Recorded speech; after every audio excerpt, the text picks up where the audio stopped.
তো গাইজ আমরা ফাইনালি বেরিয়ে পড়েছি। কোথায় যাচ্ছি আমরা বল? পিকনিক। পিকনিক কিসের পিকনিক গাইজ? আমাদের হচ্ছে সাহিত্য একাডেমির পক্ষ থেকে আমরা প্রাক্তনীদের পিকনিক। তাও আমাদের নিয়েছে স্যার, আমাদের কতটা ভালোবাসা। ভিডিওটা শুরু করার আগে কিছু কথা তোমাদের সাথে শেয়ার করি। এই পিকনিকটা ছিল আমাদের খুব প্রিয় একজন স্যারের তরফ থেকে। স্যার অর্গানাইজ করেছিলেন, প্রচুর মজা করেছি। তোমরা তো আগের ভিডিওতে দেখেই নিয়েছো, তো সেকেন্ড পার্ট নিয়ে চলে এসেছি। চলো ভিডিওটা কন্টিনিউ করো। তারপর আর কি গল্প করতে করতে সবাই মিলে চলে গেলাম পিকনিক স্পটে। আর কি তো সাহিত্য একাডেমির সাথে ছবি তুলবো না, এটা হতে পারে? তো যাই হোক, সবাই টুকটাক করে একটু ছবিও তুলছিলাম আর ভিডিও কন্টিনিউ করছিলাম।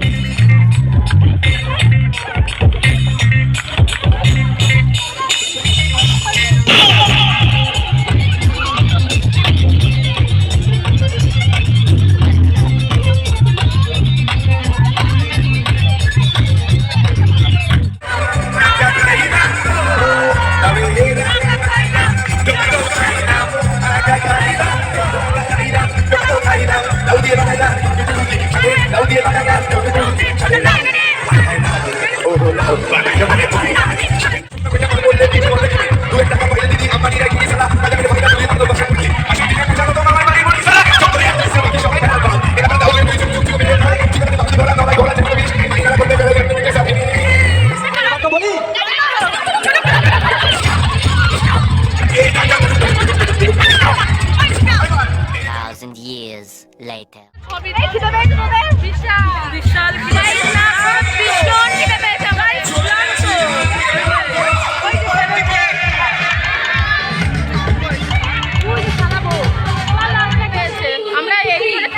ছেড়েই দিলাম, জায়গা পাচ্ছি না। দুটো আর এই যে দুটো ব্যাচ ওই যাই হোক, দুটো ব্যাচ আমরা হাতে 3 নম্বর, তাই তো?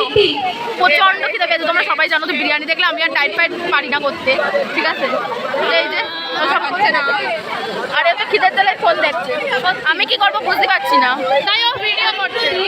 আমরা খিদে দেখলাম গাইস, মানে এত নাচ করছে আমাদের খিদে তো একদম পেট জ্বলছে। ডিজে আছে, ডিজেতে নাচতে পারবো না, না খেয়ে জোর বাড়ি ডিজেতে নাচবো কি করে আমরা?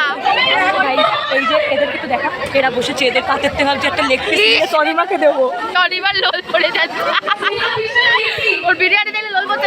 গাড়িটা জামাটা হয়তো ভিড়ে যেতে পারে, এমনি অন্য আনেনি কিন্তু। আচ্ছা, এবার তোমরাই বলো আমাদের খিদেটা কেন পাবে না? সেই গেছি 1টার সময় আর প্রায় সিট পেয়েছি 3:30 নাগাদ। তাহলে খিদেটা কেন পাবে না আমাদের? মানে আমরা তো কন্টিনিউ নাচ করেই যাচ্ছিলাম। হ্যাঁ, তার মাঝখানে প্রথমে গিয়ে আমরা প্যাটিস্ট খেয়ে নিয়েছি, বাট ফুটি দিয়েছিল, সেটা কেউই খায়নি, সবাই পকেটে ঢুকিয়ে দিয়েছি যে যার। তো যাই হোক, সেটা বড় কথা না, বড় কথা এত পরিমাণে নাচ করেছি যে আমাদের প্রচণ্ড খিদে পেয়ে গেছিলো। আর আমি এটাও জানি না পিকনিকে গেলে আমার সাথে এরকমটা কেন হয়। মানে আমি যখনই খেতে বসবো তখনই সুন্দর সুন্দর গান চালাবে বা নাচের গান দেবে। মানে আমার না এই ব্যাপারগুলো ভীষণ অসহ্য লাগে। থেকে বড় কথা, স্যারের এই পিকনিকে প্রায় 300+ জন ছিল, আর সেখানে দাঁড়িয়ে যে যার মতো প্রথমেই বসে পড়ছিল, যার জন্য আমরা সিট পাচ্ছিলাম না। ঠিক আছে, তারপর আমরা 3 নাম্বার সিটটা পেয়ে গেছিলাম। জানো তো তোমরা পিকনিকে গিয়ে আমাদের সাথে কি ঘটেছিল? মানে আমরা যে টেবিলে গিয়েই বুক করার চেষ্টা করছি, সব টেবিলই বুক করা। এরকম করে প্রায় 2টো ব্যাচ আমরা ছেড়ে দিয়েছি। তারপর ভাবলাম যে না, টেবিলের পেছনে দাঁড়িয়ে থাকবো। আরে বস, আমরা বাঙালি, সামনে খাচ্ছে তাই কি, পেছনে আমরা লাইনতে দাঁড়িয়েই থাকবো। তো এরকম করে আমরা 3 নাম্বার সিটটা বুক করে নিয়েছিলাম। তো যাই হোক, চলো এবার তোমাদের সাথে শেয়ার করি আমাদের পিকনিকে মেনু কি ছিল। খাবার পেয়ে গেছি আমরা।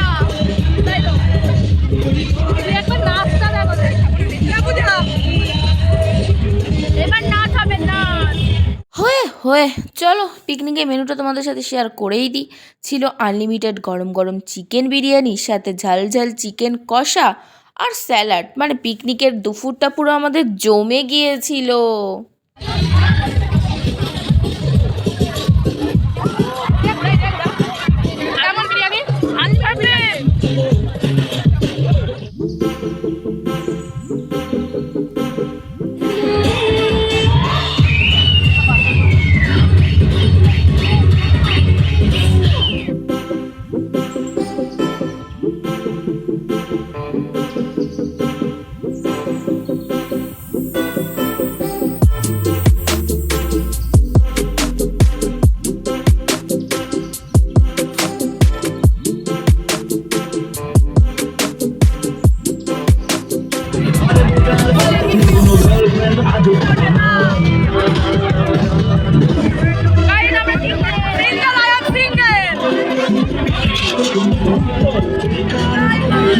গার্লফ্রেন্ড আজও পটে না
তোমরা তো দেখতেই পেলে আমরা পিকনিকে গিয়ে কত নাচ কত আনন্দ করেছিলাম আর ভীষণ মজা করেছিলাম।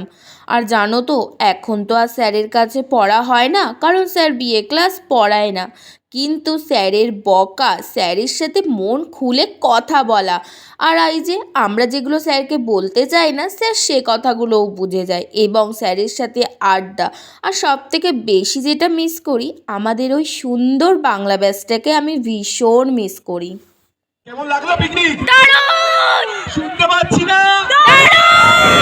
দেবদাস স্যারের এতদিনের একজন ছাত্র এবং তোমাদের আজকে পিকনিকের অন্যতম দায়িত্বপ্রাপ্ত আমার কাছের ভাই অর্ঘ জন্মদিন।